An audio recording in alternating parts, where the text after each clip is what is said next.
planet's worth preserving for love of the human race. It's a beautiful world.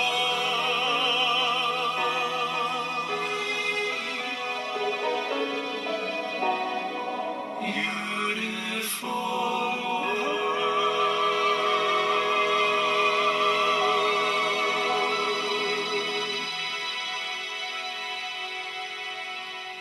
BBC Radio Devon, that was Blake. It's 7:09. So I previewed the question a short while ago, and I wonder if you have any thoughts on the answer. Does the church do enough to support people with dementia in Devon? It's a question that's being asked, amongst others, by Keith Bucknell, who's a master's student at Plymouth University. Now, Keith's mum has dementia, and through his studies, Keith wants to look at ways faith and spirituality are being supported in care homes and other places where people are living with dementia. So, Keith, welcome to the programme. Thanks ever so much for coming in. My pleasure.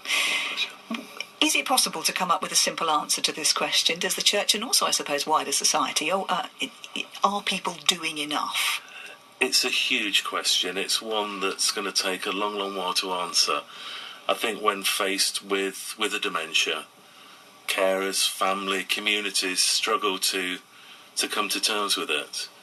My research with the Prime Minister's group for rural communities suddenly realised that it's not just rural communities, it's urban communities, it's mixed communities. Dementia doesn't discriminate, and it's actually helping people to continue to encounter God. And so it's just having that opportunity to share in some understandings about dementia, as we've done here at Radio Devon, is looking into this dementia awareness, this way of trying to walk in the shoes of those people who are living with it. And it is a real challenge. You mention, as obviously you know, this year BBC Radio Devon is trying to help make Devon more dementia friendly. We're doing all sorts of things, and we're hearing lots of experiences.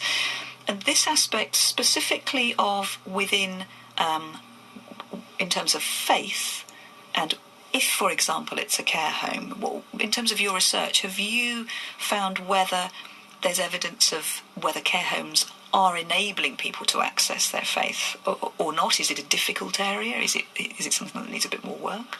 It's a very difficult area because one of the problems is the lack of story about people. That many times people will go into a care home, and it may be that sort of friends and family don't have a great understanding of what their spirituality is all about. And so one of the things that I'm trying to encourage people to do is to write their life stories now whilst they can, to actually create a picture of who they are, to talk about their beliefs, to talk about their thoughts of life, living, and end of life as well, so that there is something to latch on to support people, because certainly in those care homes where there is some spiritual input, the benefits are quite significant. In what sense? I went to a care home up in the northwest of England, and watched a person leading a very, very simple act of worship with people with moderate to severe dementia, simply singing hymns, just singing the simple hymns, just like John Searle was playing earlier. There's just those simple hymns. And for people, one lady couldn't speak. One lady was really anxious because she thought her mum was coming and she couldn't stay. Another lady was fast asleep. Another lady was just stroking the man next to his leg, and the other man was just whistling.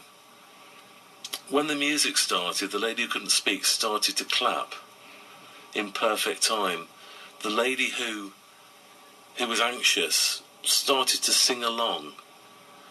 The lady who was asleep woke up and began to watch me and began to follow me singing. And I slowed down and she took over. The lady stroking the man's leg carried on stroking the man's leg.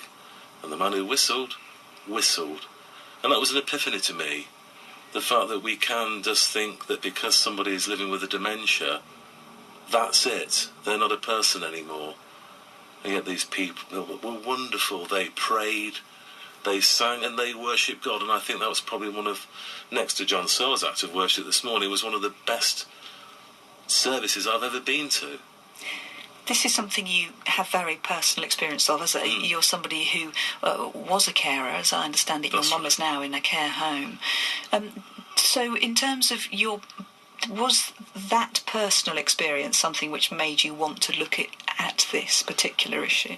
Yeah, I think so. My mum's now sort of living contentedly in Bickley Down care home, and she's content because she's got people who care, and that's so important, and people who have learned her life story. I just feel that when I was looking through all the literature about church and dementia, care homes and dementia, I found the gap. And the gap seems to be this relationship that churches and faith groups and care homes could have. Because I start to see that care homes are becoming the church of the fourth age. As people, particularly living in the rural community, begin to develop dementias, the support networks are challenged by this. And looking at the network of care homes, there are not that many, and I stand to be corrected, that many dementia specialist care homes in the rural community. So a person needing to go into care will probably end up moving from their rural idyll into an urban care home.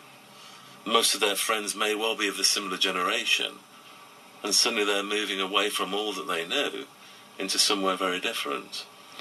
Keith, in terms of helping people who are living with a dementia in a care home access faith, do you think there's sometimes a fear by people who are in charge of things that they may be almost imposing the wrong faith, the wrong type of faith, the wrong aspect of the faith? They would be quite keen and not to sort of, get it wrong as far as that goes. They're caught between the devil and the deep blue sea, really, because the Mental Capacity Act speaks about persons' rights to access faith and spirituality. The Care Quality Commission guidelines also, the Department of Health guidelines also, particularly by way of nutrition and the faith requirements of certain people for nutrition. I think what's coming out of it now, though, is to see the benefits of just having normality. That somebody who's always read their Bible every day suddenly isn't able to have somebody else just there providing something. I think it is difficult for care homes. My survey of care homes was done anonymously because there is so much pressure on care homes, so much bad news on care homes, and yet there's some amazing work also being done. So my encouragement is for people to draw alongside and for churches to become involved, and I know there are many churches who are involved with care homes. It takes courage, because we're dealing with people of difference, and I think that society in general is not that great at doing difference. Keith, we could talk all morning, except we can't, but a delight to talk to you. Thank you very much for coming in, and I'm sure as your research progresses we shall hear more from you on this. This is Keith Bucknell, who's a master's student at the University of Plymouth. Keith, thank you very much. My pleasure.